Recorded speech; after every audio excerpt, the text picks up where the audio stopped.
This is Derrick Bros. This is Derrick Bros of the Conscious Resistance. I'm here in Standing Rock. That man is wanted in 5 different countries: Chile, Argentina, Brazil. We've been fighting a long time.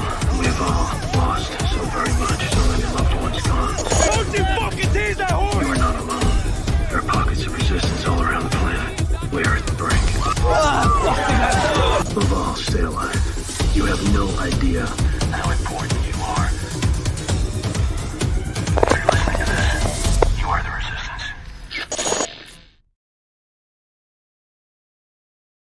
This is Derrick Bros with the Conscious Resistance Network, and this is episode 142 of the Conscious Resistance Live, a show that we do typically on a weekly basis, focused on solutions, focused on diving deep into geopolitics, into the technocratic state, to the march towards tyranny, and most importantly, focused on solutions using my investigative journalism as a jumping off point, as well as my interviews that I conduct with various people. I've been on the road for the last, I guess about 3 weeks now. I did a show almost 30 days ago, and it was as I was preparing to go from Mexico to Texas, where I'm at now, and to the Summit of the Future in New York City to report on that event for you. I did that. I was there with Dan Aston Gregory. We're going to talk about that tonight. And then after that, I came back to Texas and then flew to the United Kingdom to hang out in England for about a week or so for the People's Reset UK in Bath, and then to do some events in North Wales, and then to fly to Denmark for an event in Copenhagen. I had so much fun. It's been a beautiful time, and I'm also excited to get back to it, to get back to my work here and talking and communicating with you guys there at home and everybody who's going to listen to this afterwards, everybody who cares about the future of humanity and is ready to see what kind of ideas we can come up with for solutions. So tonight's show is going to be a little bit of catching up. I'm going to share some from my adventures, because I also, on the road in the UK, I interviewed David Icke. I got to sit down with him and woke up at 5 a.m., 4:30 a.m. to catch a 5 a.m. bus to take a train across the country, 4 hours to go meet David Icke and hang out with him for 3 hours and interview him for the Pyramid of Power and interview him for an interview that I released last week. And I'm going to share more about that. But I just want to say, just right off the bat, like, thank you to everybody who has been supporting my efforts over the years. I've been doing this work as an activist for 15 years and really focused as a journalist for about 12 years since I started the Conscious Resistance Network. And I've done a lot of different things in terms of activism and radio show hosting and podcasting and writing books and public speaking and talking to my camera on the internet. But I always get very humbled and just grateful and feel blessed and honored that when I travel somewhere, like, for example, I got to go visit really beautiful parts of North Wales, parts I've never been to, of course. And, just the feeling of showing up there literally on like the edge of this part of the earth, like the edge of the coast. Like, this wasn't just North Wales, like, okay, in North Wales. I'm talking about on the edge of that part of the island, or whatever you refer to it as, right there, just literally hanging off the edge at this beautiful venue. And then, just watching the sunset there and taking it all in and meeting people who said, oh, I saw you on Redacted, or I saw this thing, or I've been reading you for this many years. And I never started this activism journey, journalism journey with the intention of trying to become internet famous, and much less trying to travel the world and meet people and have people know who I am. Like, that's a super humbling thing. And the beautiful thing about it is that my work has not even reached the fullest potential of the amount of people I know I'm going to reach over the coming years. And so I can only just imagine what else is to come. And I feel grateful and excited about that.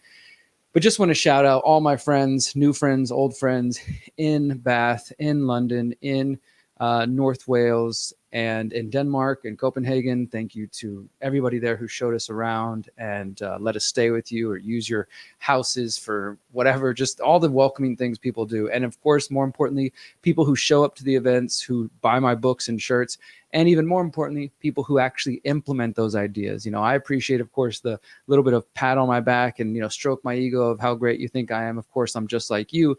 But what matters most is that people are actually incorporating these ideas that I've written about and that I've talked about over the years, because I do believe they are real solutions. So when I get to travel the planet and go to these far places that I've never visited, that I'm very curious and interested to know people, and there are people who already know who I am, like, wow, that's just like, I can't even believe this is my life and I get to be on this beautiful journey. but nevertheless it is, and I'm grateful for it. So yeah, so thank you again, everybody who's been supporting as I traveled. And as I mentioned, I went to Bath for the People's Reset UK. This was, of course, our very first time doing this event, the People's Reset Activation, which started as the Greater Reset Activation in 2020 as a response to COVID-1984, and now has truly evolved to a worldwide movement of activists and solutionaries who are gathering for 3 or 5 days, 3 days in the UK, 5 days in Mexico, to focus on solutions. We're not saying, oh my God, what's the World Economic Forum up to, the UN up to? Sure, we pay attention to those people, but we're also organizing our own events. So just like the UN was meeting for the Summit of the Future and to sign the Pact for the Future, we came together for the People's Reset UK, what we called our Summit for our future. And real quick, I just want to show you guys a clip of my talk. These talks have not been released publicly yet, the individual talks. The entire days you can find streamed already, available for free, as all of our events have been, because we want this information to be far and wide as possible. On thegreaterreset.org, thepeoplesreset.org, it goes the same place. You can go to Odyssey, the video platform, and search The Greater Reset. You'll find the whole event broken up by days, streamed for free. But we're also going to start releasing the individual talks. And so I just wanted to show you a clip of my talk that I gave on day 2 of the People's Reset UK in Bath under the theme of agorism and parallel networks. This is the beginning of my talk about going from, poverty mindset and poverty life to using a holistic exit and build lifestyle to live a life of abundance. So check this out. My talk today is about the concept of exit and build. Who was in my workshop yesterday? We had a good crowd in there. So some of what you heard me talk about yesterday will be familiar, and we're going to go a little further, hopefully.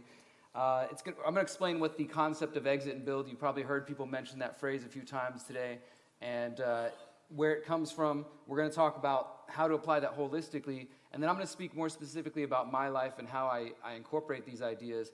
My talk, I think we went with something like my exit and build journey from something to abundance. And I'm basically going to share just, I'm not a rich or a wealthy guy, but I definitely have been able to elevate my living standard, not only I'd say monetarily, financially, but more importantly, spiritually, morally, ethically, and just being surrounded by all kinds of amazing people.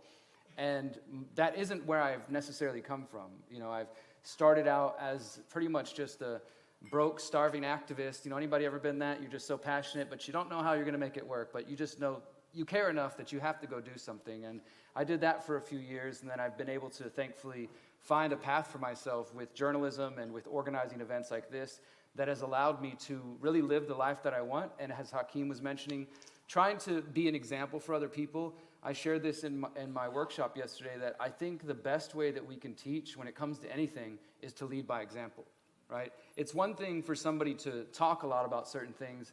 Like, for example, have you ever had an experience where maybe you look up to somebody, whether it's about everything we're talking about here, or maybe it's about anything, just any sort of person that you might kind of put on a pedestal, and then you meet them in person, and they don't actually live up to the things that they've been talking about or putting out online. Has anybody ever had that experience? I actually had that experience a lot with many activists that I was inspired by when I started out, and then once we became friends, I realized, oh, okay, there's a different side of what you put out publicly. And so I, of course, am not a perfect person. None of us are. But I definitely try to live as close in line with the values and things that I talk about, not just preach about them on the internet and then do the opposite, in my real life. So I think that is really the best way we can do anything, is just you show people by action, especially when we're talking about the sort of things that we're talking about here, which is sort of new for a lot of people. I mean, Dan and I talked about this, that if we wanted to have this entire room filled with the 400 people that it can hold, or maybe even more, we could have invited all the COVID doctors and all the people you've seen online over the last couple of years, and nothing against any of those people, but we're ready to focus on the solutions, not just keep talking about the problems forever. Anybody else interested in solutions? I'm assuming that's why you're here, right? Because there's 10,000 YouTube channels out right now that we could all pull up that are going to tell us how bad the world is and rehash COVID and this and that. And again, we shouldn't forget what happened. We should never forget what happened. In fact, we can hope and work towards accountability. But my point is, there are some people who seem to be kind of stuck in that phase of our experience in COVID-1984. And I think it's because it was a traumatic thing for many people. Anybody lost family, friends? And I don't even mean to COVID. I mean like people who turned their back on you because you didn't want to get a shot or something like that. Or, things. So it was a very traumatic time, and I totally get that. But when you're trying to do something new, it seems like it's sort of hard for people to understand. Like, we're not saying, let's keep talking about the problems. We're not saying, let's vote for the politicians and put our faith in this prime minister or this president or whatever. We're saying, how about we leave all that behind and build something new? And for some people, they can't even fathom, what does that mean? What does that look like? Well, we have to show them, and we have to build it. And we have to build it, right? So that's my talk, just a piece of my talk from the People's Reset UK. As I mentioned, you can follow us at thepeoplesreset.org, thegreaterreset.org, and our Odyssey channel, and you'll be seeing all those talks coming out soon. So, all right, guys, let's go ahead and get into the show. Throughout the show, I will be playing some more clips. Like, I'm going to play you guys a clip in just a bit after we get into our first story from my interview with David Icke. But for now, let's go ahead and jump forward. I want to remind you guys to bookmark my website, theconsciousresistance.com, guys, theconsciousresistance.com. This has been the home for all of my content for over a decade now: books, documentaries, interviews, podcasts, my presentations like the one you just heard a clip from. You can find all of the work I've done over the last 10 plus years. You can see it broken down by topic. We're going to have to add some new ones soon, and just dive into these different areas that you might not have seen. Put a lot of time and energy into that. And you can also find tonight's show notes: Conscious Resistance Live 142, Government Targets Private Citizens, Fluoride Lawsuit, plus Republicans Love Israel. And these are all based on some recent reporting I've done. Let's go ahead and start first, though, before we get into those, with the Summit of the Future. As I mentioned, I was in New York City for the Summit of the Future. This is a picture on screen you can see that I took from within that building. Pretty epic look, honestly, the way they have it set up in there. It was very interesting being inside the UN building and traveling around, going from different rooms, listening to just workshops and webinars. And this article that I wrote for the Last American Vagabond a couple weeks back, called "The United Nations Signs the Pact for the Future: What Comes Next?" It's sort of, here's my experience at the UN, as well as describing things that, changed and what didn't happen with the signing of the Pact for the Future, which obviously, let's start there. Yes, they did sign the Pact for the Future. And they also, they being the globalists, many of them complaining that the UN didn't go far enough with the signing of the Pact for the Future. Why? Because if you come down here to this part of my article, it says emergency platforms dropped from its final document. Only days before the signing of the Pact for the Future, the fourth draft of the pact was released. The fourth version featured noteworthy changes from the third draft, including the removal of references to emergency platforms. And I've been warning you guys about these emergency platforms for over a year now. That this was just another way that the UN was going to try to take more power, grant itself more power. So just as an example, the third draft of the Pact for the Future in this specific section said, quote, that calling about on the UN members, saying the UN members will present for the consideration of the member states protocols for convening and operationalizing emergency platforms based on flexible approaches to respond to a range of different complex global shocks. And I've been talking about this, how they're saying, they being the Club of Rome, World Economic Forum, United Nations, and others, that there needs to be a declaration of a planetary emergency, and that the U.S., or not just the U.S., the world at large needs to be prepared for more global shocks, is the terminology they like to use, whether that's war, economic calamity, another pandemic, alien invasion, whatever. They're just saying, if one of these things happened, we need to have some system in place for the UN to be able to handle the response.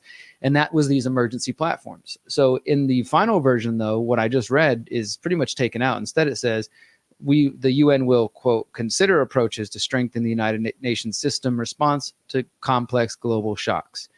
A pretty watered down sentence, actually, compared to what it was, which was that it would create protocols for convening and operationalizing emergency platforms based on flexible approaches to respond to different complex global shocks. Instead, it just said strengthen the United Nations system. So I think a win for the people. I can't claim to know what exactly caused that. I know there was some resistance by some nations, thankfully.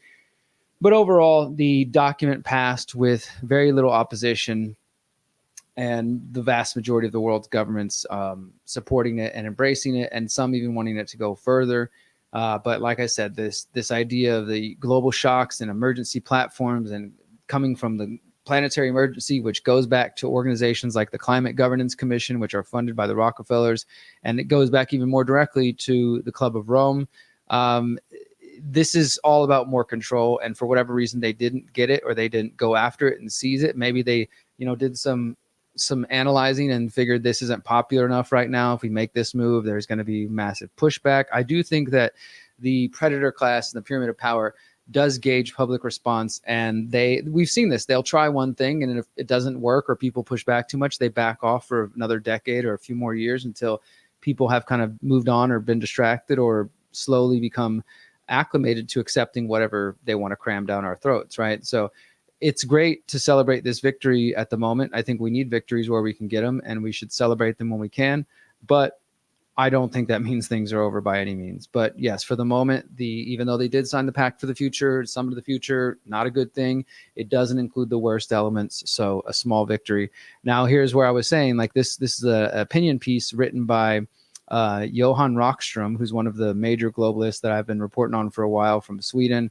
And he is also one of the biggest proponents of the planetary emergencies and what he calls these planetary systems that he says we're going past these planetary boundaries and it's time to declare a planetary emergency. So Johan Rockström, he wrote this opinion piece along with Sandrine Dixon de Cleve, who's the co-president of the Club of Rome. So you got the head of the Club of Rome and one of the other head alleged scientists who are big proponents for planetary emergency platforms. And they write this piece that was published in Reuters titled, "With climate change now at our doors, the UN's Pact for the Future fails to protect future generations."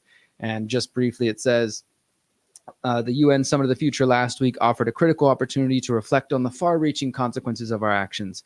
If we got it right, thousands of generations and literally trillions of people will inherit a planet where they can thrive.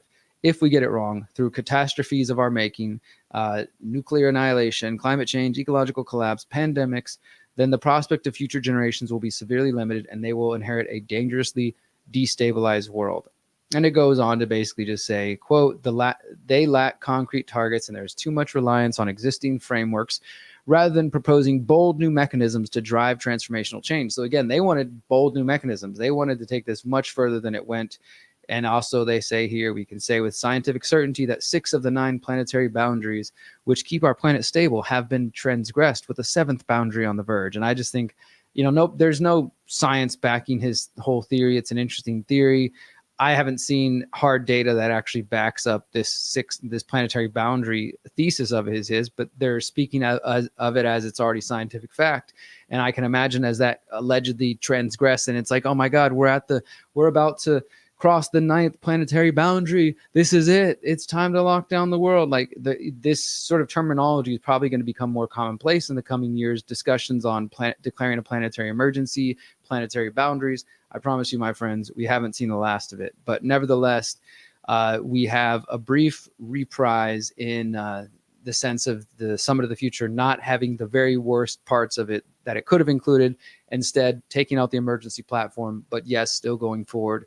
And the march towards a one world government continues, and we must remain forever vigilant, unfortunately, because these people aren't just going to go away. They definitely don't seem like they have any intention of going away. All right, our next main story here, now that we've caught up all on my trip to New York and UK and Denmark and the Summit of the Future, I want to share a story. This first story here is something that was sent to me by my friend Sayer G of Green Med Info. This is actually an article he put together, and hopefully we'll have him on the show soon to talk about it. But nevertheless, this is an important one that I'm glad to see after he sent it to me that there's other people talking about it. I'm just now getting back to shows, so I've been on the road. I haven't been able to do a report on this, but thankfully there are some people doing so. So this article is titled "Military Intelligence Powers in Life or Death Domestic Scenarios." And this was reported last Monday, October 7th. It says, imagine waking up to discover the U.S. military has been quietly granted the authority to assist in domestic law enforcement activities, including the use of lethal force against U.S. citizens in certain circumstances. Now consider that this change was enacted just weeks before an election, already surrounded by concerns of civil unrest, civil liberties, and potential government overreach. This is the reality of DOD Directive 5420.01, which was reissued on September 27, 2024. So he gives a little quick summary of things here. He says, new provisions. This updated directive, which again came from the Department of Defense, expands the circumstances under which the DOD can assist law enforcement, including the use of lethal force. Assassination explicitly forbidden. It says, while assassination is banned, the new language allows for lethal actions under, quote, imminent threats. Concerns about civil liberties. The expanded definition of national security threats is raising alarms, particularly given the DHS's broader definition of domestic terrorism threats. High-level approval required. Any intelligence sharing that could lead to lethal force must be approved by the Secretary of Defense, but component heads can act immediately for up to 72 hours before obtaining approval. And that's pretty much it. So, I mean, that's like the main thing. We're going to go through a little more depth, but it's a DOD directive. So this isn't something that's been signed by the president or issued executive order, something like that. This is just a directive from the Department of Defense. Now we can get into, and I think he might touch on this a little bit, about what does a DOD directive mean legally, right? I mean, many of you out there understand there are things that are quote unquote legal, but not necessarily lawful or just or moral. And I tend to think that statutes and codes, things like that, they're not laws. And so where do they come from? Do they really apply to us? And I've had some luck pushing back against those things over the years. So I have similar concerns about a DOD directive. Okay, the DOD is part of the U.S. federal government. They think they own you. So sure, they probably think that anything that the DOD pumps out their butt has to have legal backing, and you're supposed to automatically be subjected to it. But let's get into it. It says, a concerning update to DOD Directive 5420.01 has been quietly put into effect. It was reissued September 27th, and this directive governs the DOD intelligence activities and now includes provisions authorizing legal force. While the directive forbids assassination, it opens the door to lethal interventions under national security conditions, albeit with stringent restrictions on how such interventions are to be authorized. This directive, reissued under the authority of the Secretary of Defense, as per standard Department of Defense procedures, carries significant weight in shaping military operations and intelligence activities. While the DOD directives are typically internal police policy documents, the implications of this update extend far beyond the walls of the Pentagon, including potentially affecting civilian life and constitutional rights. So right here, we'll just go a little further into it. And again, the document is linked in here. You can see a screenshot here, and you can there's a link to it on the DOD website. So you don't have to trust his word or my word. A quiet update with loud implications. The reissuance of this directive repealed previous versions. While the update might seem routine, the changes regarding the use of lethal force in domestic operations are significant. In the 2016 version, the directive primarily focused on intelligence collection and ensuring that civil liberties protections for U.S. persons continued.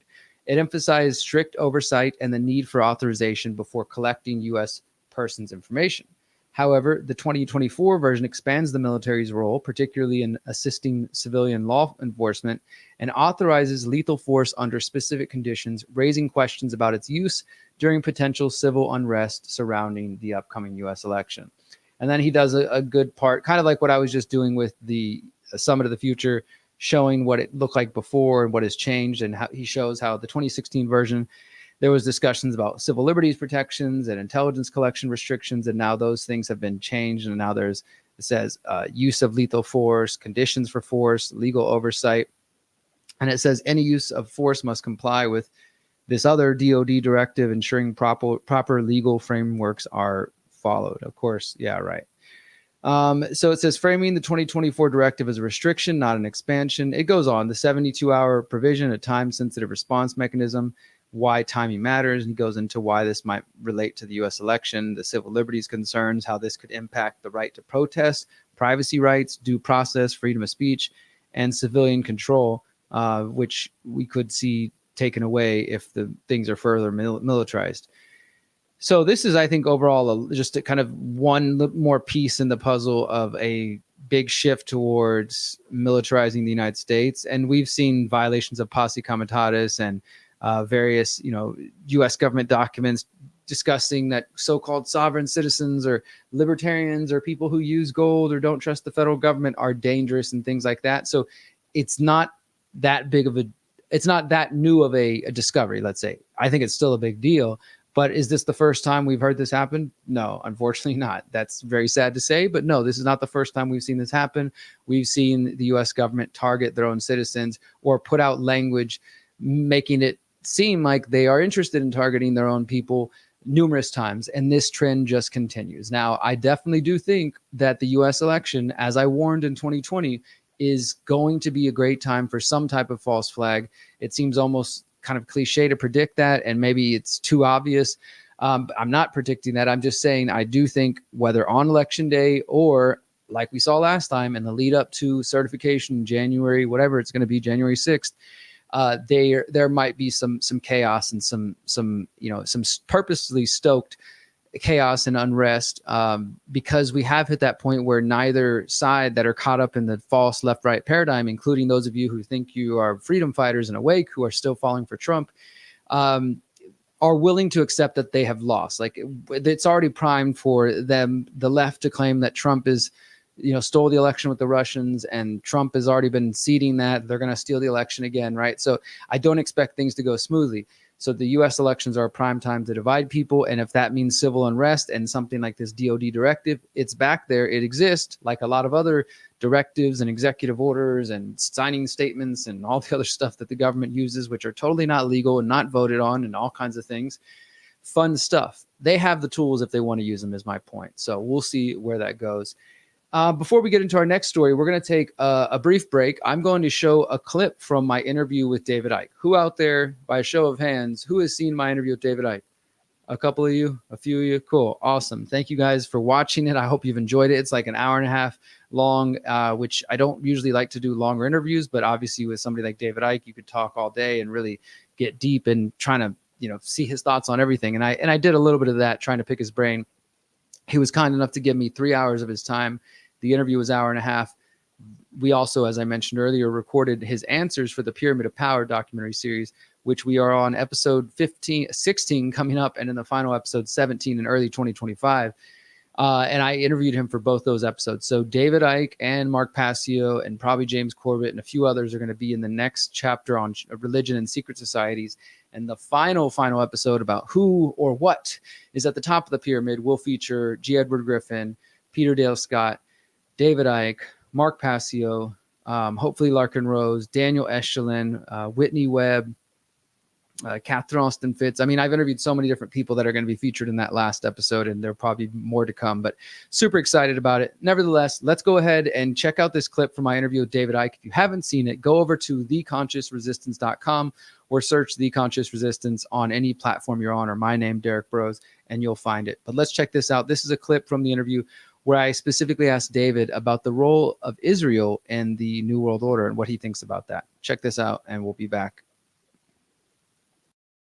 Trigger in great detail is the emergence of a cult within a cult called Sabbateanism, which goes back to the 1600s, involving a so-called Jewish Messiah, and that became an inversion, and everything this cult does is an inversion. So this Sabbatean cult is a classic example of that inversion, because he claimed to be the Jewish Messiah, and he was told by the Sultan of the Ottoman Empire, where he lived, and Gaza was one of the places that he was operating in, what we now call Gaza, that he must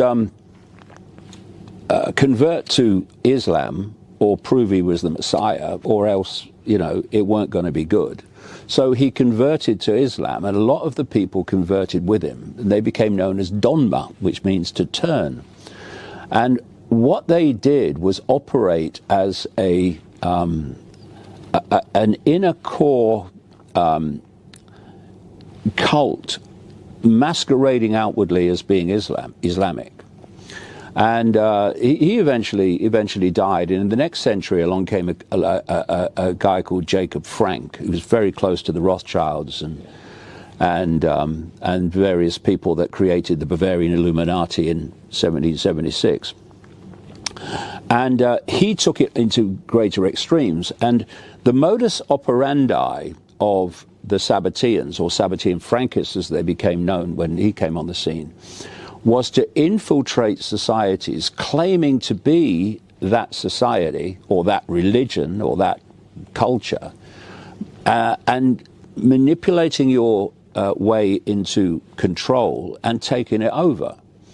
And when you look at Israel from when it was formed brutally through terrorism in 1948, the Sabbateans have been in control of Israel from the start.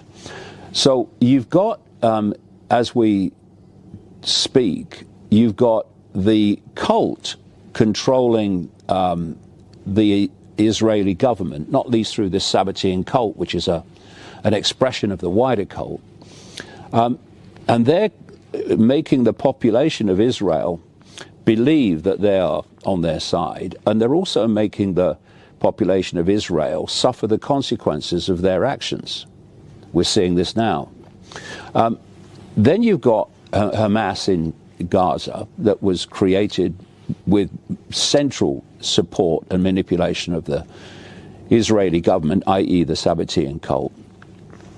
And they are taking actions which are making their population suffer, while their population thinks Hamas is representing them. So if you look at what happened on October the 7th, you've only got to look, not even at history going far back, but relatively recent history, to see that when you attack Israel, with what have been over the years basically pop guns, you're going to get back a fantastic over-the-top response from the sky and even ground invasion from Israel. So what I'm saying is, when Hamas operatives did what they did, i.e. the Hamas Central Core, much of which is in Qatar, down the road from the US airbase, they would have known exactly what the response from Israel was going to be. So when they did it, what has happened since was inevitable. It was going to happen. A really extreme version now, because they're moving towards their end game. So what you've got there is classic. You've got a cult-created Hamas. You've got a cult-owned Israeli government. They're both making their populations suffer the consequences of the actions of both. And if you go one step back, they're both controlled by the same force. Now, this is happening all over the world. But Israel is a particularly central place of manipulation and of triggering conflict, not least in the Middle East. And I have a chapter in the Trigger called Atlantic Crossing, because once Israel was established in 1948, there's a policy of sending their operatives to America so that their children would be born Americans. And that Sabbatean Atlantic crossing has led to what we've seen administration after administration, which is the extraordinary number of, quote, Jewish people in positions of power in America. In the Biden administration, it's extraordinary. In the Trump administration, it was extraordinary. In the Obama administration, it was fantastic. I show in one of my books how at one point in the Obama administration, every single financial position was held, major financial position in government was held by a Jewish person. And now you've got the head of Homeland Security, you've got the Treasury Secretary, you've got the Secretary of State, the Deputy Secretary of State, on it goes. And this is not, this is one of the ironies, is that the Jewish people in general are being targeted and identified as being the problem, when actually it's an inner core that actually this Sabbatean cult hates Jewish people. It's an inversion of the entire culture. That's what it is. It always has been. And so you've got the Jewish population in general being targeted. And what happens with this Sabbatean cult is that it convinces many within the Jewish community that it's on its side, that it cares about it. So it basically goes along with it. But it goes along with it in ignorance of what its controlling core really is. Are you using your phone, or is it using you? Rise above mass surveillance and discover a phone that protects your privacy and communications. Above Phone does everything your old phone does, without tracking you, while giving you complete control over your phone and apps. We are better than big tech. It works with any cell service. No forced logins. No advertising or tracking. Download apps privately. Control your phone and its apps with secure hardware. Introducing Above Suite. Protects your internet traffic. Private email on any device. Video call with friends privately. Encrypted chat, calls, and internet phone. Protect your searches and get results. Don't worry if you're new. Every phone includes a free 45-minute live call. You also get free email and chat support, free guides and video courses. We can take back our technology. We're here to help with tools and education. You have the power. Rise above with Above Phone. AbovePhone.com.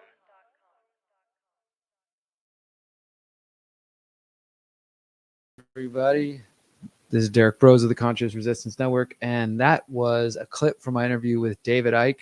Hopefully you enjoyed that one. And then, of course, a little thank you to our sponsor with the Above Phone. Just want to mention again, if you are interested, I encourage you, if you are a person who uses smartphones, I don't use phones at all, but my partner Miriam, she uses one of these, and it's great, especially if you're gonna be in that world with the phones. You might as well get one that actually is not going to track on you. You can get $50 off abovephone.com/dbros, D as in Derrick, Bros. Check it out there. There's also an ad on the front page of our website. So let's go ahead and jump into our next story.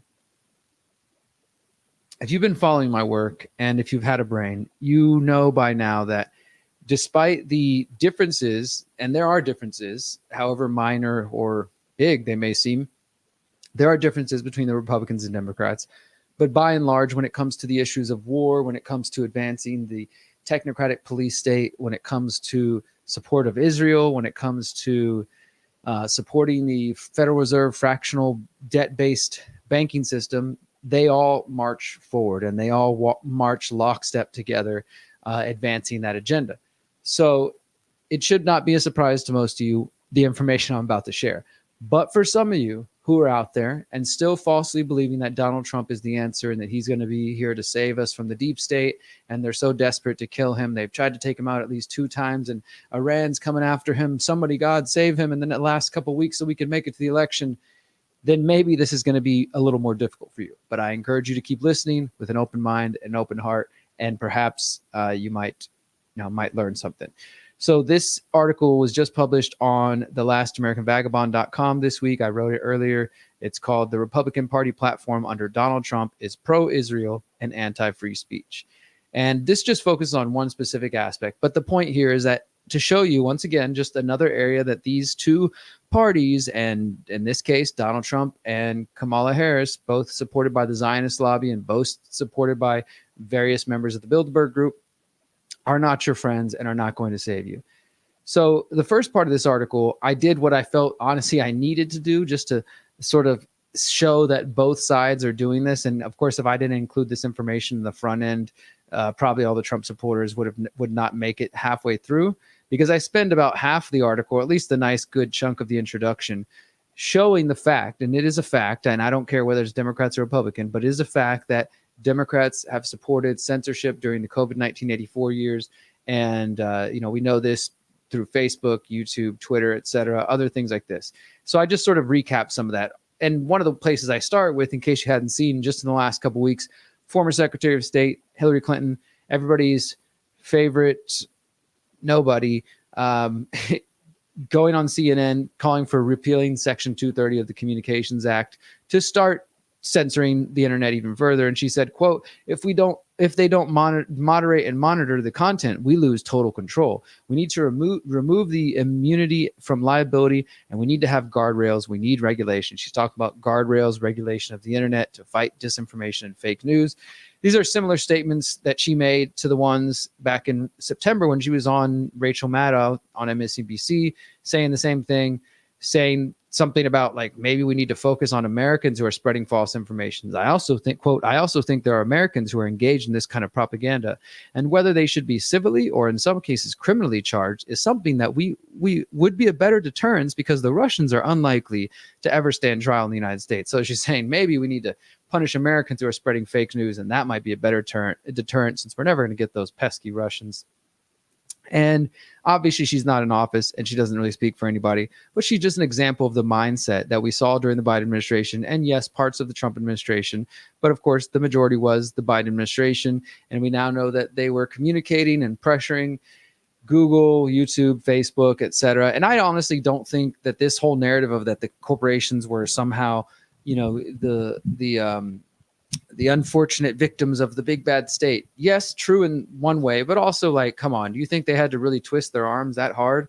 These companies got, a lot of them, all three of those ones there, received seed money from NQTEL, from the CIA's venture capital firm. I'm pretty sure the relationships are so close that it might not even really make much of a difference. But nevertheless, they were censoring, they were sharing data, they were pressuring, receiving pressure, including just in late August, Mark Zuckerberg said that in a letter to the House Judiciary Committee that he was pressured from Facebook, pressured from the Biden administration to censor content on Facebook, including humor and satire. And he claimed that he regretted it. And of course, I don't buy that either, because now that guy's going around claiming he's libertarian, and he's definitely not libertarian, just like Elon Musk and Peter Thiel are not libertarian. So due to all this censorship we've seen, it's not surprising that many people, freedom-minded people, have once again fallen into the false binary by believing that it's only the Democrats and the progressives who support censorship and other anti-liberty actions. However, the very fact is that many people within the Republican Party, the conservative movement, and Trump's own MAGA movement also support censorship and limitations on freedom of speech. Specifically, many of these individuals support silencing people who are critics of Israel and the Zionist lobby. So this, to me, is just another big area where we see a lack of principles and hypocrisy in the mainstream parties, where they complain about one side doing one thing, but then at the same time, they'll flip it over and all of a sudden they, are like, oh, well, yeah, we should censor those people because they're doing something I don't like. This is why libertarianism, voluntarism to me makes the most sense, because it's sort of like you do what you're doing, live your life, don't harm anybody else, and nobody's going to bother you, right? Instead of each side being like, I don't like what this person's doing, or I want the government involved, so I'm going to go lobby and vote and pressure government officials to spend money to pressure my neighbors to do what I want. Whether you're a liberal or progressive or conservative, either way, you're using the force of government to try to have your way. And I think it's all wrong. So my position is truly get government out of our lives. The Republicans party's anti-free speech MAGA, not MAGA, MAGA, Make Israel Great Again platform. At the 2024 Republican National Convention, the party adopted a platform which largely reflected the will of Donald Trump. This is seen all over it. You can find all the different articles, and even Trump himself saying he has changed the face of the Republican Party. And the party did in many ways bend to what Trump wanted, in some ways making their language more strong and kind of charged, and in other ways watering it down, like around abortion. Like Trump has really softened his abortion stance to the dismay of many hardcore conservatives who want him to be completely about a federal ban. So he has taken over the Republican Party, or at least that's the perception we're being shown, and they're all bending the knee to Trump. And there are still some conservatives, a few of them out there, publicly willing to say Trump's not a conservative, and instead he's a wishy-washy, say anything to win former Democrat. Most of them, though, see this as a victory, that Trump's MAGA is like the face of the platform. So there's a few different things. Of course, they talk about culture war issues. They promise to make America great again. But I think one of the most the most frightening elements of this platform is this focus on what they call pro-Hamas radicals. Now, let me just say this to you guys. Are there such a thing as pro-Hamas radicals? Of course, Hamas is the governing body in Palestine, considered a terrorist group by many people, and sort of just a point of contention for a lot of people, let's say. I don't know, and I know Palestinians here in Houston come out to their protests, spoken with and supported them, and continue to. I don't know many and haven't met many that are just outright like hardcore about Hamas. Are some of them absolutely anti-Zionist and anti-Israel? Yes. But I haven't seen anybody who's just like Hamas is the best thing. And not to say they don't exist, because I'm sure you could pull up somebody on the internet and they're going to be some crazy person that's like, Hamas is the best thing ever, and all those Israelis deserve to die. But that's an extreme position. That's not the average person. And as I wrote here, this language of calling people pro-Hamas, it's actually an effort by the establishment to try to tank the resistance to Israel, and instead of recognizing that this is a diverse alliance of Palestinians, progressives, left-wing anarchists and radicals, libertarians, peace activists, some principled conservatives, and also just apolitical working class people who don't want to see their tax dollars going to killing children in a senseless war. Lots of people are against Israel, right? But by saying pro-Hamas and labeling protesters, whether it's the student protesters, which I think this was really a response to those protests happening in the spring and the summer, and some of them do continue.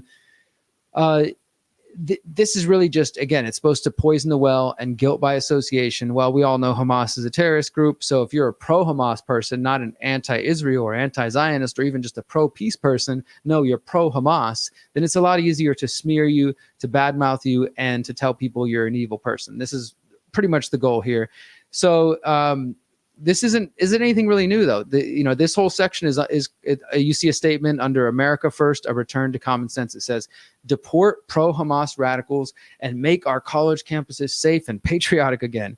This is the whole problem with the rah American nationalism, and this is that it becomes just statism in another form, and people do want to use the force of government to make sure that everybody loves America, nobody says anything bad or burns a flag or it has anti-American protests. It's like, how do you define that? Who gets to define that? It can be very messy and bad. And so it's not just the left wing you need to be worried about when it comes to authoritarianism and the communists, like they're trying to get you to be afraid of right now. It's also the right wing nationalists, collectivist authoritarians that can be equally anti-liberty. So you need to fear the statists and the authoritarians from your left and from your right.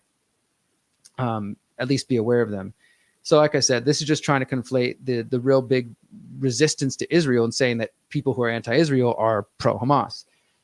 And of course, the Republican Party, like the Democratic Party, is completely under the thumb of the Israeli lobby. Both parties consistently support efforts to limit the freedom of speech of individuals who are critical of Israel. I provide a couple of examples here. In early May of this year, House Democrats and Republicans voted in favor of the Anti-Semitism Awareness Act, which empowered the federal government to crack down on anti-Israel protests on campuses.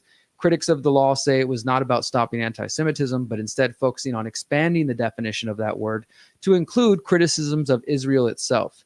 Representative Michael Lawler, who was the lead and sponsor of the bill and a Republican, said, "We must give the Department of Education the tools to hold college administrators accountable for refusing to address anti-Semitism on their campuses." So again, they equate protests against Israel and the war and genocide with being pro-Hamas or being anti-Semitic. This is the way they try to defame people who are, just this organized resistance, which is coming together, which is increasingly bipartisan. If anything, this might be one issue that could unite left and right and center, because more and more people are realizing how horrible what's going on is, and that any moral person, any ethical person of any religion or no religion should be able to see what's going on and say, I don't want my money to go to that, especially when you got people here in the United States who are suffering after the hurricanes in North Carolina and Florida recently. Why are we sending billions of dollars over there? And then punishing people who are critical of that nation. Trump also has told a group of donors that, quote, any student that protests would be thrown out of the country. He says, quote, there are a lot of foreign students. As soon as they hear that, they're going to behave. So this is the stick. Right? They threaten you. You want to stay in the country, then, act right. And some people could say, yeah, well, go to any other country and they're not going to let you protest it. That might be true. Doesn't mean it's right.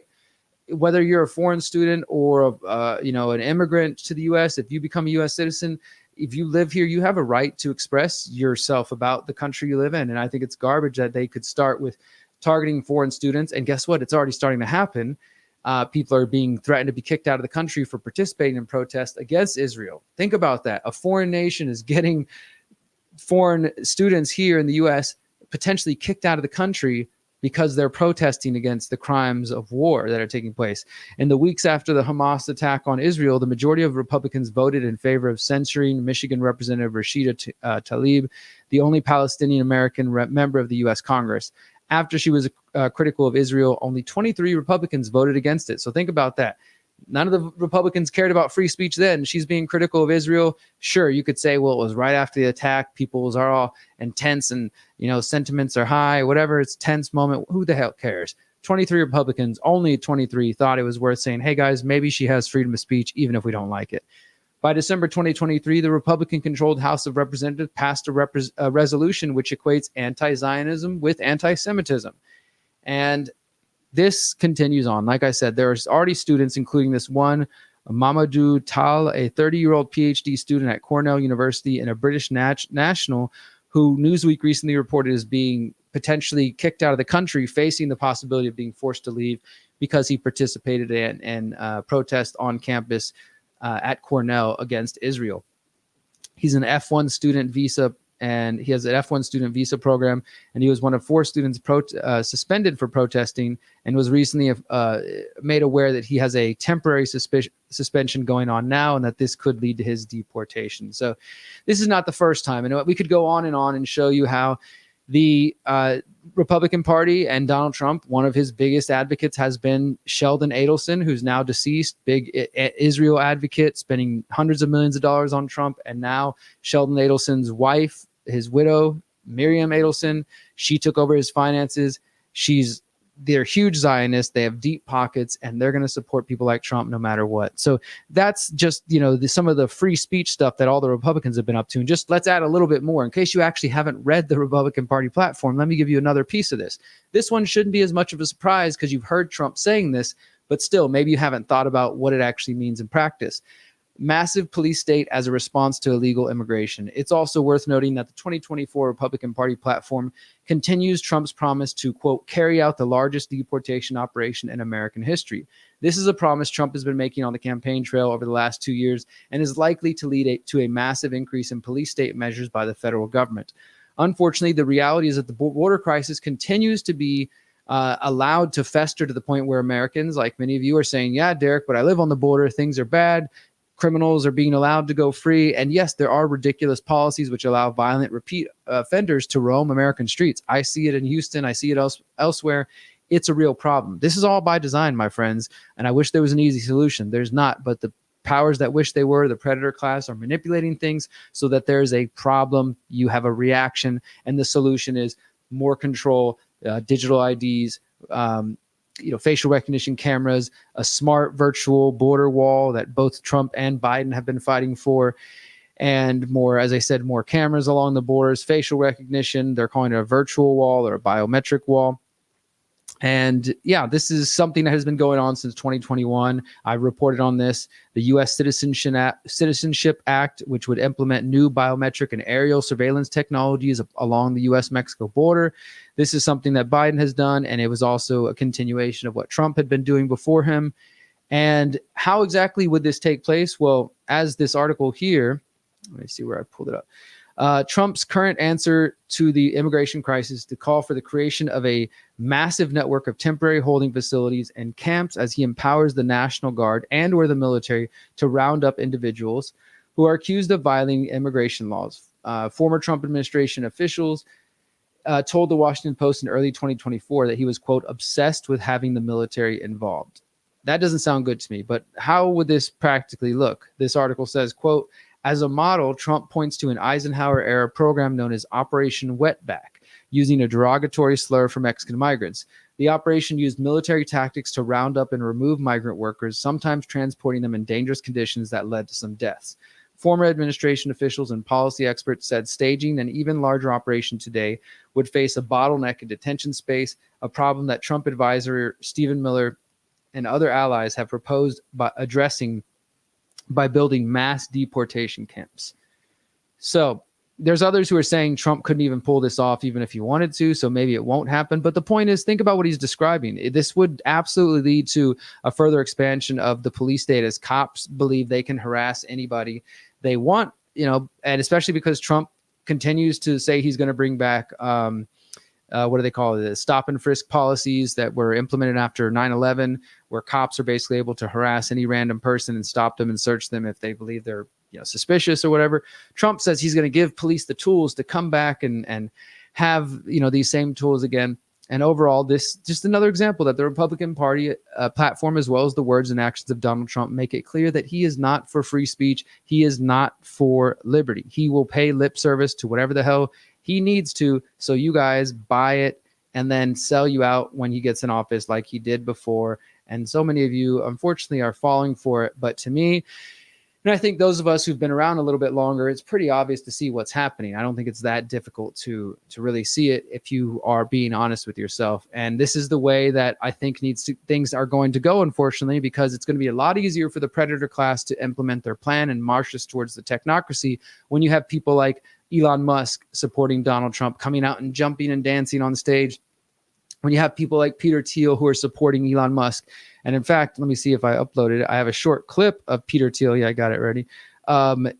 Expressing his love for Donald Trump. And I wanted to play this one because I've been writing, you guys may know, I've been writing and reporting on this for a while now about the different ways, the different organizations that Peter Thiel's funding J.D. Vance and Donald Trump. And Peter Thiel is, of course, a steering committee member of the Bilderberg Group, the co-founder of Palantir, which is a private intelligence firm that works with the CIA. His co-founder, Alex Karp, is also a steering committee member of the Bilderberg Group, who's now supporting Harris publicly. Another steering committee member of the Bilderberg Group is Eric Schmidt, former CEO of Google, and he's supporting Harris. And all of them are Zionists and support the Zionist lobby. So you've got this big cabal of people that are behind these people that are pretending to be completely different. This brings me back to my original point of how they're really not that different outside of the edges. Yes, if you only care about abortion, which I know that's a big issue, then maybe that's what you focus on. And so there are some differences, or their approach on immigration, but increasingly they're being the same on that as well. So when you really look past these kind of wedge issues, you can see how they manipulate the population as they both march us in the same direction. Now, I want to show you just a quick clip from this All In Summit, a podcast summit that Peter Thiel was at. And he was asked about if he's going to, the 2024 election. And he claims he's not supporting anybody this year financially, which may not be true, but he also says he is supporting someone and he's doing anything he can to help them. So check this out real quick. I don't know. Look, I have a lot of conflicted thoughts on it. I am still very strongly pro-Trump, pro-JD. I've decided not to donate any money politically, but I'm supporting them in every other way possible. Obviously.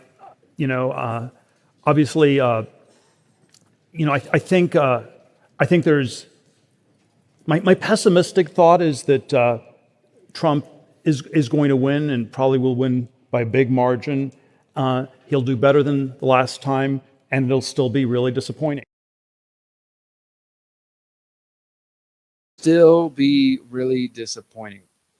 So the point of sharing that is just to show you, yes, Peter Thiel is still supporting Donald Trump. So I don't know how many other ways I can show you. If you are interested and you actually want to learn, my friends, I encourage you to go to the website. We have a whole section, this will be in the show notes, called The Trump Deception, which features all of my reporting over the years on Trump during his first administration. And this isn't about having Trump derangement syndrome like some of you will dismiss it as. This is about just being honest and showing you the facts of Trump's associations, the things he said, the thing he actually does, and why, no, you can't trust Donald Trump and he's not coming to save you. So hopefully most of you are ready to let go of that infantile fantasy and instead realize that we got to take care of ourselves. So that is where we're going to wrap that story up right now. We're going to go to one more quick sponsor break. Just want to say thanks to Cultivated Mind Mushrooms real quick. And we're going to come back for the final story talking about the fluoride lawsuit. And then we're going to end with a couple of positive stories. And then we're really going to end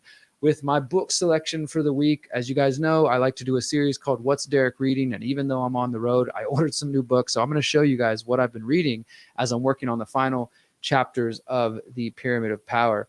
But before we do that, please check out this clip from Cultivated Mind Mushrooms. So I've recently partnered with my friend Sean Hawkins of the company Cultivated Mind. He focuses on organic mushroom extracts, which are designed to help you physically, mentally, and maybe even more than that. I've just been testing them out recently. You may have seen my interview with Sean discussing this. We went over some of the specific benefits of the various types of mushrooms that Sean uses. I think it's a really exciting product to be a part of because not only are they organic, they're non-GMO, but if you know anything about mushrooms, as more and more of us have been learning about the benefits of mushrooms, not just psychedelic mushrooms, but all types of mushrooms, then you understand that they are a great boon to your health. So Sean recently hooked me up and I've been trying the Brain Squared, which is for gut pea flower extract, ashwagandha. I also recently picked up the Radiant Energy, which is for pre and post workout. So I go to the gym 3 or 4 times a week and now starting to take these before and after. These feature cordyceps, reishi, and chaga. And finally, he's got Immune Renew, which is obviously for immunity. This one features chaga, turkey tail, reishi, maitake, shiitake, and extract of nattokinase. I encourage you to go visit the website. It is cultivated-mind.com. And of course, we have a special deal and a discount for those of you who want to purchase them through my link at cultivated-mind.com/cm/bros, BROZE. You can check out the link on the screen right now, or wherever you're watching, check out the link below the video. All right, so that's Cultivated-Minds, and you can find them at our website as well. We got an ad there. Let's jump into our final story of the night, the fluoride lawsuit. My God, my friends, it actually does feel good sometimes as a journalist when you stay focused on one topic and you just zero in on it and you just don't let go, right? You just don't let go. You know, you just got to follow this story all the way to the end. And I mean this truly because as an independent journalist and as podcasters and content creators, those who participate in this realm, especially if you're doing it for a living, you get to just choose what you want to do and focus on what you like. Maybe sometimes you listen to your audience, but for the most part, you might hop from one topic to the next, topic to the next. And for a lot of people, they talk about a topic and then they never touch on it again. Like they might mention, oh, it's something about going on with fluoride, and then they just, they move on. But for me, this was a topic that I followed from beginning to the end. I reported on the beginning of the fluoride lawsuit, the Fluoride Action Network suing the EPA back in 2017, and then was in the courtroom virtually via Zoom in summer 2020, reported on that for The Last American Vagabond, and then reported between 2020 to 2024, when we went back to trial in San Francisco in February, reported that 4-year period about the emails that were coming out, about the cover-ups from Rachel Levine and from other officials within the U.S. NIH and other government bodies, the CDC. And then, as I said, got to go there for 2 weeks in San Francisco, report live in the courtroom, interview the experts, the expert witnesses, and just document every aspect of it. I'm working on a book about this whole experience and about telling the story of it. And so to put in that much time and energy, and then to get to the point where we are now, where, let me go ahead and pull up this article again. Federal judge rules fluoride is a neurotoxin in historic lawsuit. Like, cue the applause and the cheers and the chants. I can't take credit for this. I've just, as a journalist, been reporting on it. But still, it does feel good. And even for maybe you out there as activists who've just been kind of watching and hoping and praying that something positive might come, when we see something actually get to this point, it is a rare moment, and it's something that should be celebrated. So I know it's easy to be kind of black-pilled and be like, yeah, of course, Derrick, we all have been knowing fluoride poisoned people for 30 years. I knew that 20 years ago when Alex Jones told me. That may be so, but that didn't stop it from continuing. And if you haven't done anything with this information, then what are you really doing? You're just knowing that there's poison in the tap water and you're not doing anything to stop it. Well, for me, I felt the need to report on it as a journalist and also to try to stop it as an activist. And now that we have this ruling, my friends, this is even more ammo for those of us who do care to go to city council. In fact, as I'm recording this Monday, I'm preparing to go to Houston City Council tomorrow. You may have seen my old city council videos over the years talking about a variety of topics. Well, I'm going to be going back to city council tomorrow to present this information, to show them that, hey, a federal judge has ruled that fluoride is a neurotoxin and now has said that the EPA must act, and we're waiting to see what the EPA does. Of course, the best move would just be to ban fluoride out of the water altogether, but nevertheless, that is a historic thing. That is a federal court. That is not some Alex Jones conspiracy theorist. And not only that, but as we're going to show in just a moment, before that, about a month before that, the U.S. government National Toxicology Program also ruled concluded in their studies that fluoride is a neurotoxin and is lowering IQ in children. Those are two big things that have happened in just the last couple of months here in the United States relating to fluoride, to water fluoridation, and to neurodevelopment of children. And in response to that, we have certain cities already starting to say, we're no longer going to fluoridate our water. At least we're going to put a pause on it while the EPA figures its shit out. Well, I'm preparing to go to city council to bring all that information in hopes that Houston, a major city, the biggest city in Texas, I think, bigger than Dallas, to potentially pause water fluoridation. Now, I know there's going to be interests like the American Dental Association and other groups who want to stop this, but I'm hopeful, and maybe this is just my naive optimism as an activist sometimes, but I'm hopeful with bringing this information, as I've tried to for over a decade now, going to Houston City Council with a group called Fluoride for Houston back in 2013. I'm hopeful that now they will listen and actually hear the facts of the matter. So this is no small thing, my friends. This is something to celebrate and to take and use to talk to your friends and family who may have dismissed you as a crazy conspiracy theorist and didn't want to listen, to show them it's not just you. There are other people, including doctors, scientists, judges, federal courts, ruling that fluoride, quote, poses an unreasonable risk of reduced IQ in children. The new ruling issued by Judge Edward Chin said that the finding, quote, does not conclude with certainty that fluoridated water is injurious to public health, but does find that there is, quote, an unreasonable risk of such injury. This risk is sufficient to require the EPA to enact a regulatory response. And as I said, this is the result of an 8-year legal battle between the Fluoride Action Network and the EPA. Now, the EPA is required to initiate a rulemaking procedure, a process to determine what they will do next, but it's also likely the EPA will appeal the decision and potentially try to drag this whole thing out for a number of years, as they have already done. And I'm sure the Fluoride Action Network will continue to fight. Stuart Cooper, who's the executive director of the Fluoride Action Network, wrote following the decision, quote, in our view, attempts by the EPA to appeal or delay this ruling will only result in harm to hundreds of thousands of additional children, particularly those whose families are unable to afford expensive reverse osmosis or distillation filtration of their tap water. Judge Chen's ruling includes several strong statements which make it clear that the court has no doubt that water fluoridation is causing harm, even at levels currently recommended by the U.S. health agencies. And these statements conflict with the current claims of the U.S. CDC and lobbying groups like the American Dental Association.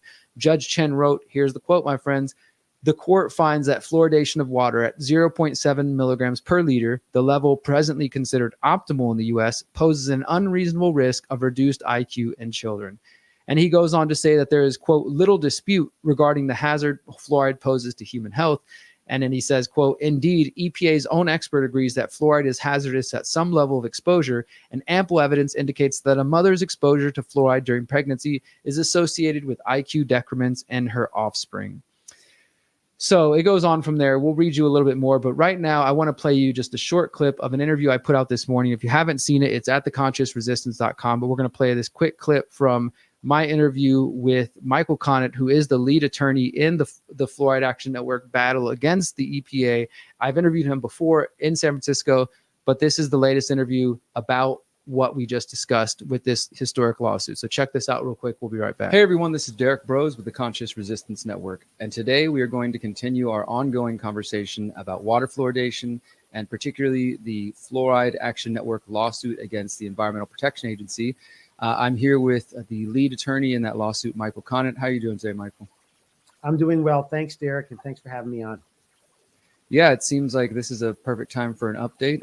For those who've been following, you guys know I went to San Francisco back in February and was there for the duration of the second phase of the lawsuit and was able to interview Michael as well as Dr. Howard Hu, Dr. Bruce Lamphere, and Dr. Philippe Grandjean about their work on this situation and on the harms of fluoride as it relates to neurodevelopment.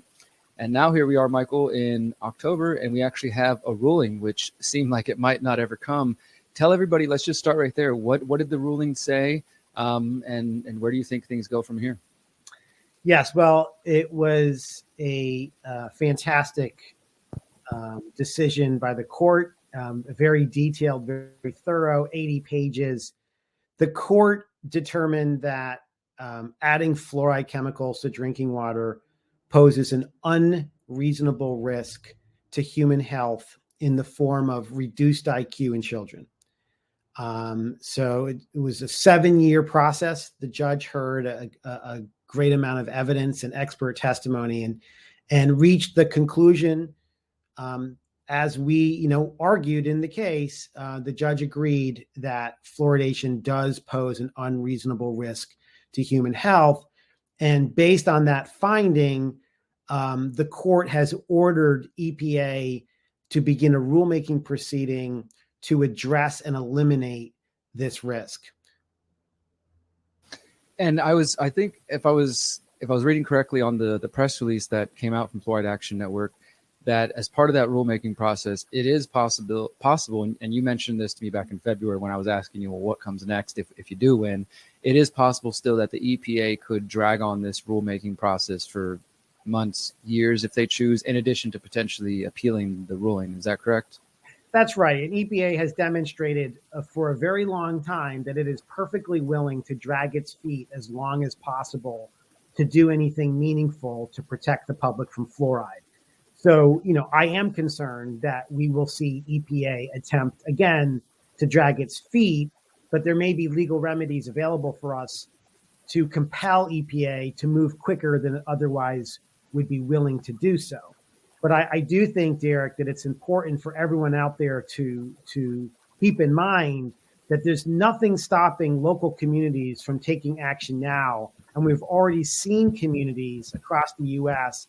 after the court issued its ruling, pausing and suspending its fluoridation program and ending its fluoridation program in light of the court's ruling that this is a significant and unreasonable risk to children's developing brains. So I really encourage people out there. As an attorney, I'm going to be doing everything I can at the federal level to make sure that the EPA does the right thing, namely ban the addition of fluoridation chemicals throughout the United States. That's what we think is required now to effectively address this risk, right? That's what I'm going to be doing. But in the meantime, I think communities really should be taking a good hard look at the question of whether we should be adding a neurotoxicant to drinking water, a chemical that affects the brain. Because Derrick, as you saw at trial, there was no dispute amongst the experts on EPA's side that fluoride does affect the brain, that fluoride is a neurotoxicant at some level of exposure. The only question in the case was, well, what is the precise level at which it goes from safe to toxic, right? And how does that dose vary based on an individual susceptibility? But there was no dispute that we are now dealing with a neurotoxicant. And so I really think it's time for communities to really readdress this issue. And hopefully we will see many communities in the months ahead taking this chemical out of the water.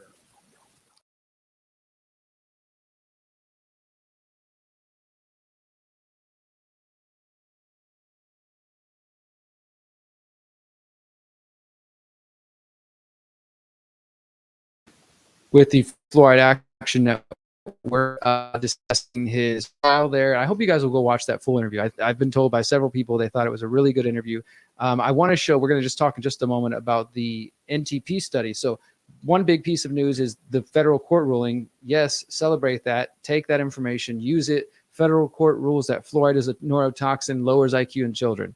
Great thing. We also have the National Toxicology Program report that showed that fluoride is a neurotoxin and lowers IQ in children. And in response to that, as I said a couple of moments ago, numerous cities and in just different localities have started to already announce that they're going to change their fluoride programs. And I think that's a great thing. I'm trying to pull up right now. It doesn't seem to be working. One of the announcements from Abilene, Texas. We'll see if it comes up in the moment. But the censored report, as I said, from the NTP, we found out because of the lawsuit and because of emails from Mike that Michael was able to get in the course of the lawsuit, showing that federal government officials were blocking the release of the National Toxicology Program's big systematic review monograph of the literature on water fluoridation, and that the scientists themselves believe that their report was ready for release in May 2022, but it did not come out until just August 2024. It was literally blocked and held and slowed down for 2+ years and reviewed more than any other monograph by the NTP, all sorts of unusual stuff. Nevertheless, the scientists persisted and it was released, and their conclusion said that they can say with moderate confidence that fluoride exposure is, quote, consistently associated with lower IQ in children. And as I said earlier, they also talked about the fact that there are there's other forms of exposure for fluoride. They wrote here that 72 studies that they examined the association between fluoride exposure and IQ in children, and 64 of those studies found an inverse relationship associated between estimated fluoride exposure and IQ in children. And they made it clear that people are being exposed to fluoride beyond just the water. And so did Judge Chen in the ruling. Again, both the ruling and the NTP studies, I've written about these numerous times. You can find them linked there. The point is, you're not just getting fluoride from drinking one glass of water. And also, most people probably drink more than one glass of water. They might make their coffee with fluoridated water, and they cook their pasta or their rice with fluoridated water. And if they're eating processed foods, it's made with fluoridated water, and they're showering in fluoridated water, and teas and all the sorts of other things which have some levels of naturally occurring fluoride. You're going to be pretty exposed to this substance, and you do go above and beyond the the claimed safe levels. I would argue there's not really any safe levels. And it did hit this comment here from Elliot James. It only took them 100 years to get a study. Yeah, unfortunately, the fact is, though, my friend, they've had these studies since the 1930s. I've reported on this as well, that Dr. Philippe Grandjean of I think in the Netherlands or Denmark, I can't recall exactly where he's from. He said that they found studies from another scientists from the 1930s reporting on skeletal fluorosis, because they saw people who were working in fluoride mining. Basically, they were being exposed to fluoride and they were having all kinds of skeletal problems. So they've known about this for quite some time. And that's the worst thing, the saddest thing of it all, is that these people have really known that they were poisoning us in one way or another, and they continued on, and they can make whatever kind of excuses they want now. But in reality, we know what really was going on. So nevertheless, something positive. Let's take a moment. Something positive. All right. A good thing. And now actually we're going to end the show with 3 bits of positive news. I think I have 3, maybe 2, but let's check this out before we get to my What's Derrick Reading segment and we wrap up the show with a music video and I go have dinner. Let's talk about some positive news that I want to share with you guys. This is just the bits of things that come across my desk, my laptop. If you ever want to see what I'm up to, what I'm interested in, I encourage you to follow me on Telegram, where I have a channel called Derrick Bros' Daily News. It's a little different than just following the Conscious Resistance or following me on Facebook or Twitter, because I post a lot of things on Telegram there that I don't post elsewhere. Not only just because it's less censored, but it's just, I guess it feels a little more personal. So I share a lot of things that aren't directly related to my work, but just interesting philosophical things that I might come across that I'm reading. Thus, it's called Derrick Bros' Daily News. This one was reported more than a month ago by the University of Bath. Health threat forever chemicals are removed from water with 3D printed ceramic ink. Now, I don't know where this is going, but it seems interesting from what I've seen. Engineers have invented a new way to remove health-harming forever chemicals from water using 3D printing. Researchers at the University of Bath say their method using ceramic-infused lattices or monoliths removes at least 75% of PFOA, one of the most common of the PFAS forever chemicals, from water, and could become an important tool in future efforts to eliminate the chemicals from the water supplies. These findings were published in the Chemical Engineering Journal, and they're known as forever chemicals because they take an incredibly long time to break down. In some cases, over 1,000 years. They are man-made and known for causing health issues, including harms to reproductive, developmental, cardiovascular systems, and increasing the likelihood of diabetes. They can be found in all kinds of household products, including water repellent properties, non-stick pans, raincoats, paints, fabrics, firefighting foams. And they're all up in our systems and the water and stuff. And so they were able to use 3D printing to create the monoliths. And they said that they believe this is scalable. So it allows them to create objects with a high surface area, which is key to the process. And you simply drop them into the water and let them do their work. It's very exciting, something we are keen to develop further. So we'll see where that goes. But I thought that was cool. There are some good things happening in the science world. It's not all trying to poison us with fluoride and vaccines and things like that. Another good piece of news here. Monsanto will pay Los Angeles City $35 million to settle a lawsuit over contaminated waters. Now, I say this is a good news, and I hope that some of that money actually makes it to the people of Los Angeles, not just the city government, and that is, distributes it in different ways. Like, the people should be getting that money. If the people have been poisoned, for nearly 50 years, the agrochemical conglomerate was the sole producer of PCBs, polychlorinated biphenyls, in the U.S., and Monsanto has agreed to pay the city of LA $35 million to settle a lawsuit claiming that the agrochemical giant's use of polychlorinated biphenyls in a range of products tainted the city's water supply. The LA city attorney said in a written statement, quote, "With this settlement, Monsanto is being held accountable for the damage its dangerous PCBs have inflicted upon Angelanos for decades. Angelanos. This is a significant step towards cleaner, safer waterways and justice for our city's residents. The EPA classifies PCBs as probably human carcinogen, meaning that evidence points to it causing certain kinds of cancers, and the chemical was banned in the 1970s, 1979, but have lingered on in a variety of paints, sealants, and electrical equipment. For nearly 50 years, Monsanto was the sole producer of these chemicals, selling it under the name Aurochlor. Quote, "For decades, Monsanto knew that its commercial PCB formulations were highly toxic and would inevitably produce precisely the contamination and human health risks that have occurred. Yet Monsanto misled the public, regulators, and its own consumers about these key facts, maintaining that these PCB formulations were safe, were not only environmentally, which they say were safe, they were not only environmentally hazardous and did not require any special precautions." So they lied a bunch, and now they're paying out a bunch of money. But guess what? They're a multi-billion-dollar company, and $35 million to them ain't really shit. And like I said, if it doesn't go to the people, what good is it for anyways? But nevertheless, we're going to call that this week's good news. And hey, there are some good things happening out there.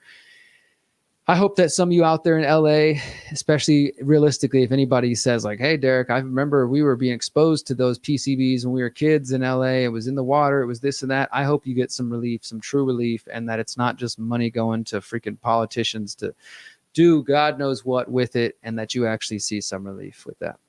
All right. Before we wrap up, let's get to what's Derrick reading. And these two books are, you ready for this? This one I ordered. This book was printed originally in 1883, I believe. Let's double check. Might be a little older than that. 18, what does it say there? And I want to read the full title to you guys because the full title is epic here. Can you hear that page turning? That's why books are better than digital. You hear that? 1883. This book, the full title is The Engineer Corps of Hell, or Rome's Sappers and Miners, containing the tactics of the militia of the Pope, of the secret manual of the Jesuits, and other matter intensely interesting, especially to the Freemasons and lovers of civil and religious liberty. So it was written in 1883 by Edwin Allen Sherman. And the full title goes further. It says, especially to the Freemasons and lovers of civil and religious liberty, whithersoever dispersed throughout the globe, compiled and translated by Edwin A. Sherman. And this is the interesting part, is he was a 32-degree Freemason. So you might argue this is maybe the account of a Freemason talking shit about the Jesuits. But this is part of my research as I go down the rabbit hole, revisit some of my older research about who is at the top of the pyramid. And that is why I said I've interviewed David Icke and kind of going down this rabbit hole. Let's do a quick poll right now. Wherever you're listening from, I'd love to hear you comment, or if you're watching later, comment below. Who do you think is at the top of the pyramid? Is it the Jesuits? Is it the Jews, the Zionists? And I don't believe that. But or is it something else? I also got this book. We'll talk more about that one in just a moment. I got this book by Michael Howard. It's called Secret Societies. Let me see if you can check that one out. Secret Societies. Full title, their influence and power from antiquity to the present day. And Michael Howard's supposed to be a really great researcher on secret societies. Like I said, some of this stuff is stuff I researched when I first woke up, like you do. You know, you first wake up, you go deep down the rabbit hole, and then later on you kind of step back, and maybe you don't spend so much time down there all the time, or some of us don't. I spent a lot of time down those rabbit holes, but now I'm revisiting a lot of it because I've said this before. Sometimes, you know, when you're first waking up, you're consuming all kinds of information, and maybe you haven't fully developed your critical thinking skills yet. And so you're gullible and you believe certain things like, oh my God, Civil War, people who say that every other week, or, you know, we're about to break off into World War III or whatever. And if you find that when you're first waking up, you might go into panic mode. I know I did for a bit. And then with time, you cool down, you start to realize, okay, that source is not as trustworthy as this source.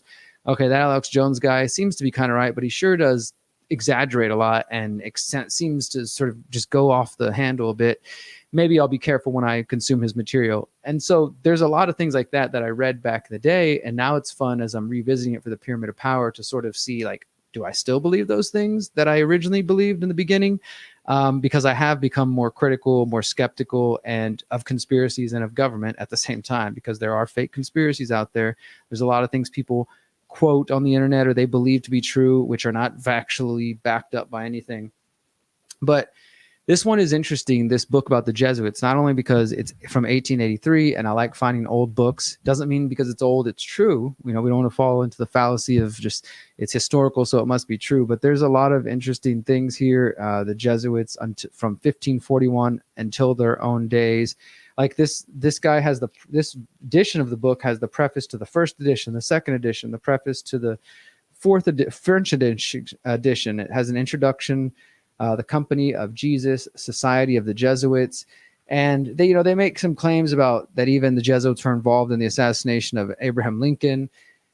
I'm not claiming to know whether this is factual yet, but I am reading it, and it will be a source for information in the Pyramid of Power, as well as this Secret Societies book and other books like Inside the Company about the intelligence agencies and some other ones that I've recently purchased and picked up. But have you guys ever heard of this? The Engineer Corps of Hell, Edwin Allen Sherman, or Michael Howard and his research on secret societies?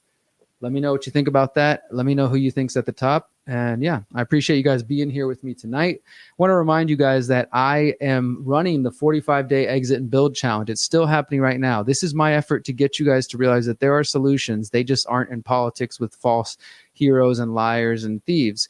So we've been doing this 45-day exit and build challenge. I kind of got a little behind while I was on the road, but we're all caught up. I'm doing it every Friday. We're going through different topics, showing you how the exit and build strategy applies to, we've talked about food, money, technology, land. This week, we're going to be talking about education and knowledge. Next week, mindset and habits. And then the Friday after that, which is right before the U.S. election, we're going to be talking about thinking holistically and how to apply all of this stuff. And the whole goal here, my friends, is to encourage you to take control of your lives and to realize that you don't need to wait around for politicians. Even if you are going to end up voting, you can take control of your lives right now without sitting around and waiting for QAnon or Donald Trump or some white hat or some religion to come save you, and instead take control of your life and do what you can to preserve liberty and privacy for yourself and for future generations, because that's what's needed right now more than ever. So if you want to be a part of this, just sign up for our email list at theconsciousresistance.com. Tune in to all of our channels wherever you're watching from right now. Friday at 11 a.m. Central, I'll go live again for week 5, talking about education and knowledge and how that exit and build strategy applies to that. So look forward to that, my friends, this Friday. Final note, if you want to support my work, my friends, go to theconsciousresistance.com/invest. Most of what I do is 100% for free. I get paid for my articles of The Last American Vagabond, and I'm grateful for that. But I count on monthly supporters on Buy Me a Coffee, on Substack, people who send me nice letters to my P.O. box. I just went to the P.O. box. Thank you guys who sent me some funds and some letters, things of that sort. And I've also got crypto wallets if you want to donate, invest in my work. I appreciate that. Again, theconsciousresistance.com/invest. And that's where we're going to leave it for tonight's show, guys. I truly, truly appreciate each of you who come here and spend time with me. I'm back to doing regular shows while I'm here in Texas before I go back to Mexico next month. I will be speaking in Sedona next month, November 1st, the first weekend of November, right after Halloween, with Larkin Rose. James Corbett will be virtually speaking. Ryan Christian's going to be there. You can find more about that at theconsciousresistance.com/tour. If you want to see any of my upcoming talks, I've got one talk left in the US at Sedona, and then one more talk in Mexico City next month in November for the remainder of 2024. And yeah, that's what I'm up to. I hope you guys will tune in. We're going to end with a video from my friend Presence. This song is called PSYOP. If you want to hear a new song from me, by the way, stay tuned on Thursday. We're dropping a brand new song, the guy you're about to hear and myself. It's called Taxation is Theft. I'll play you the video next week. But if you follow my work as a musician at 33 is Here on all platforms, you can find my song on Thursday. Check it out. Till next time, remember, you are powerful, you are beautiful, and you are free, my friends. Have a good night. Social media deliver propaganda.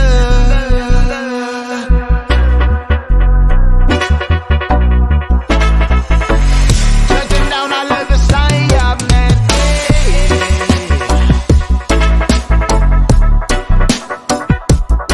Another false flag now. A propaganda delivery device, you know. A possibility the people stop buying into the puppetry. Embrace a life fulfilled by what's in harmony.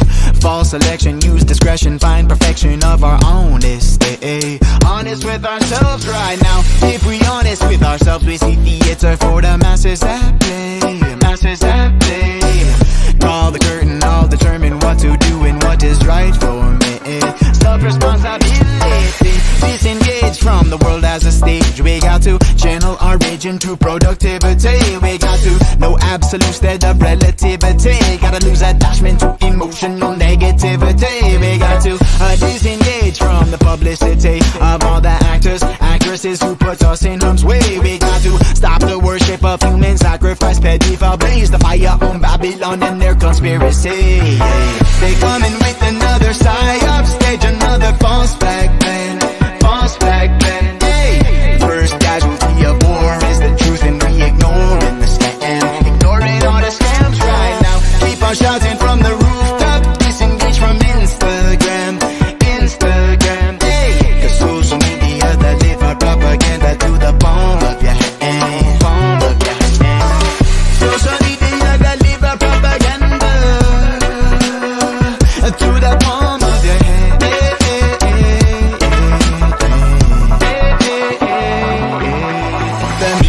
Already admitted to all the vax damage. A little fact sandwich between a couple piece of lies on toast. COVID misdiagnosed. A big nothing burger reduce a population with injected murder. Public somehow forgotten that MAGA really meant Java catastrophe. Clear people out of the street, soon replaced by a new definition. American idiot shit, and in diapers can't formulate a sentence without a script to write it. One false flag to the next. Look to your right now, look to your left. No free speech on Twitter or X. In the car gonna wreck if you drive all your text. When your mind always jump from a thing to the next. Manage I can make to Pornhub sex. Everybody compete for the baddest flex. Get a new iPhone cause it got better specs. So perplexed, people haven't learned yet. Government only giving lies and threats. Run a hamster wheel from your birth to your death. Gotta work to your sweat, gotta pay that debt. Stop, meditate and calm your breath. Stop, meditate and calm your breath. Stop, meditate and calm your breath. Because they coming with another psyop stage. Another false flag plan. False flag plan. Hey. First casualty of war is the truth, and we ignoring the scam. Ignoring all the scams right now. Keep on shouting from the rooftop. Disengage from Instagram. Instagram. Hey. The social media that live our propaganda to the palm of your hand. Palm of your hand. Social media that live our propaganda to the palm of your hand.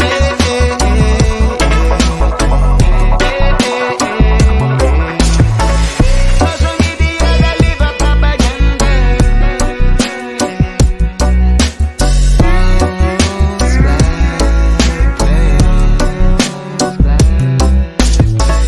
Social media that live our propaganda.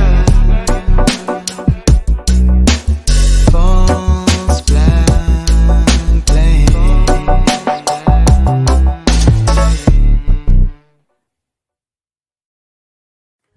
Since 2012, the Conscious Resistance Network has been an independent media organization focused on empowering individuals through education, philosophy, health, and community organizing. We work to create a world where corporate and state power do not rule over the lives of free human beings. Our motto is leading by example and helping others in their pursuit of freedom. Visit theconsciousresistance.com to find our articles, documentaries, interviews, podcasts, books, and more. Remember, you are powerful, you are beautiful, and you are free.